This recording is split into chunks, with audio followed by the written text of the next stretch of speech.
Today we will be talking about circadian rhythm disruption and flight. I am your presenter, Travis Knight, and just wanted to say happy 4th of July.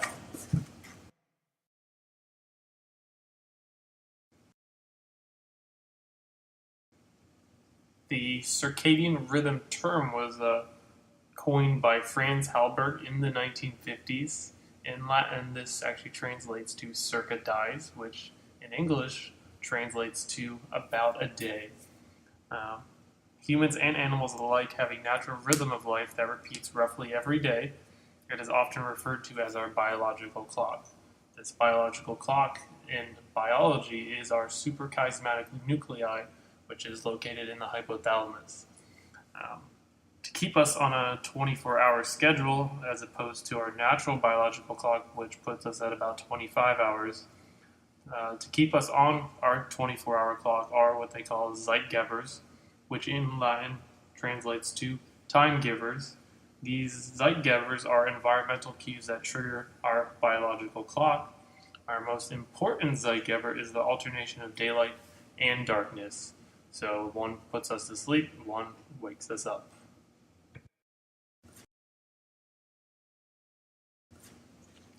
There are many forms of CRD, which include jet lag, shift lag, advanced and delayed sleep phase syndrome, and non-24-hour sleep-wake disorder. Crossing time zones will induce jet lag, which is a form of CRD.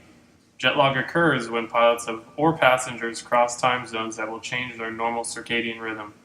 Shift lag is similar. While jet lag is induced by crossing time zones, shift lag comes from working when one should be sleeping and sleeping when they should be awake. And advanced sleep phase syndrome occurs when the onset of somnolence is well before the desired sleep schedule. This causes the person to wake much earlier than desired as well. On the contrary, delayed sleep phase syndrome causes the person to sleep much later and wake up later. Somewhere in between is the non-24-hour sleep phase syndrome.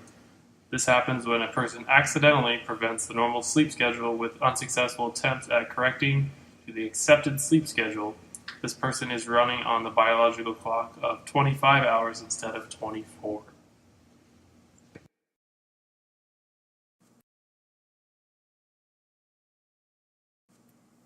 There are quite a few different types of sleep disruptions: total sleep deprivation and partial sleep deprivation.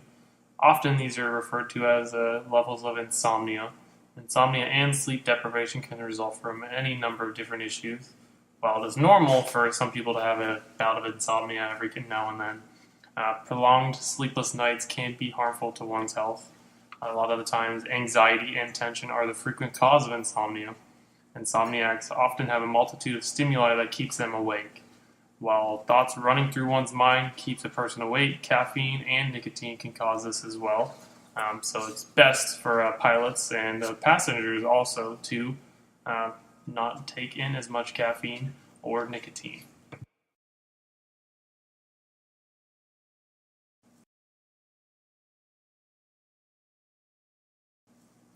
There are two other types of sleep disruptions, including selective sleep deprivation and sleep fragmentation.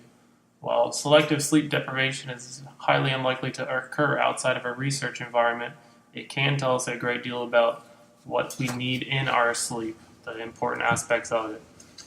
These types of studies are done mainly on REM cycles and REM needs.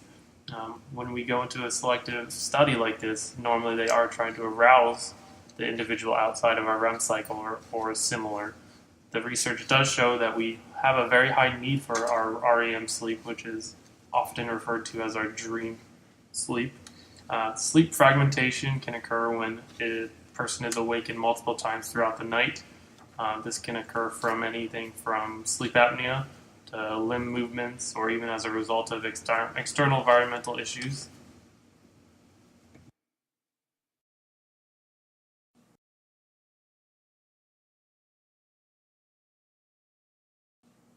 The biological effects of circadian rhythm disruption and sleep loss can be astounding. Every aspect of life can be altered by not giving the body the rest it needs. In respect to pilots, we are going to have an increased reaction time due to sleepless nights. Pilot's reaction time will increase, diminishing the ability to make life-saving decisions. Attention will also decrease. Pilots can have impaired visual monitoring patterns. When piloting a plane, you're going to want to be able to monitor your visual field in front of you and be able to take precautions to adjust accordingly. Pilots may also have impaired memory. When flying a plane, you might have secondary tasks that you're going to need to accomplish, or you might forget recent events that happened in the plane, which can be also detrimental to flight. Personal conduct may also change. Behavior patterns often change to more of avoidance behaviors. Pilots and crew members must communicate. If communication is impaired, problems could arise that would otherwise have been prevented.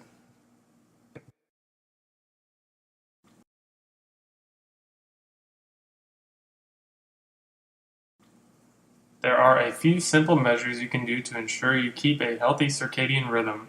Exercising regularly can help release energy to fatigue the body and mind to cause sleep. Though, try not to exercise near bedtime as it may cause you to stay awake. A healthy diet can be a major cause of unhealthy sleep schedules. Excessive junk food can keep the stomach in work mode, which may cause you to awaken during the night. While alcohol can cause one to sleep easy, it may not be the best way to deal with sleep loss.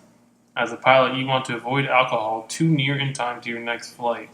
Another easy fix can be changing your sleep environment. It is common for people to have distractions in the bedroom, like televisions and computers. Remove the distractions and create an environment that causes the darkness zeitgeber to cue your biological clock to sleep.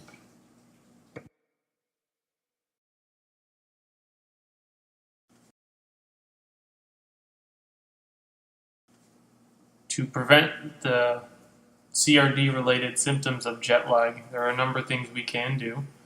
First, you can adjust your sleep schedule a few days prior to arriving at your location. Doing this previous to arriving at your flight will make your adjustment easier.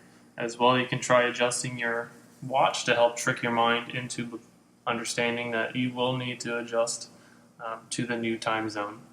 As well, it's very important for one to stay hydrated. Even in everyday life, we all know that staying hydrated will keep us at a better mental capacity.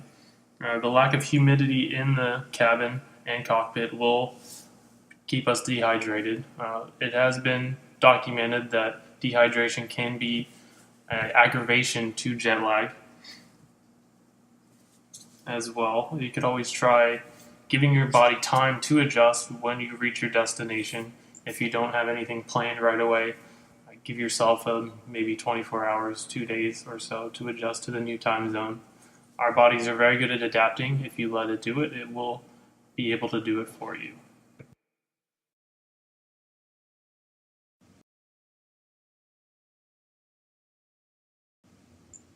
Coping with CRD while flying can be difficult. If possible, one should employ napping techniques while your co-pilot is in control. Never nap for more than 30 minutes.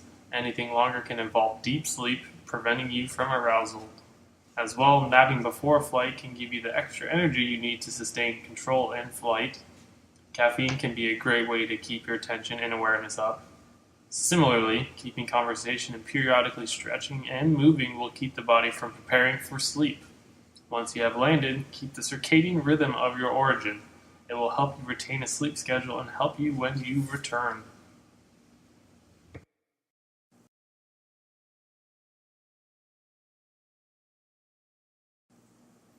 As we have learned in our unit about circadian rhythm disruption, we can all conclude that it can be an issue for pilots.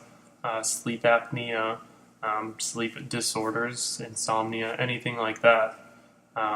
What effects do you think this does have on a pilot? And if it does happen, what do you think we could do to prevent it?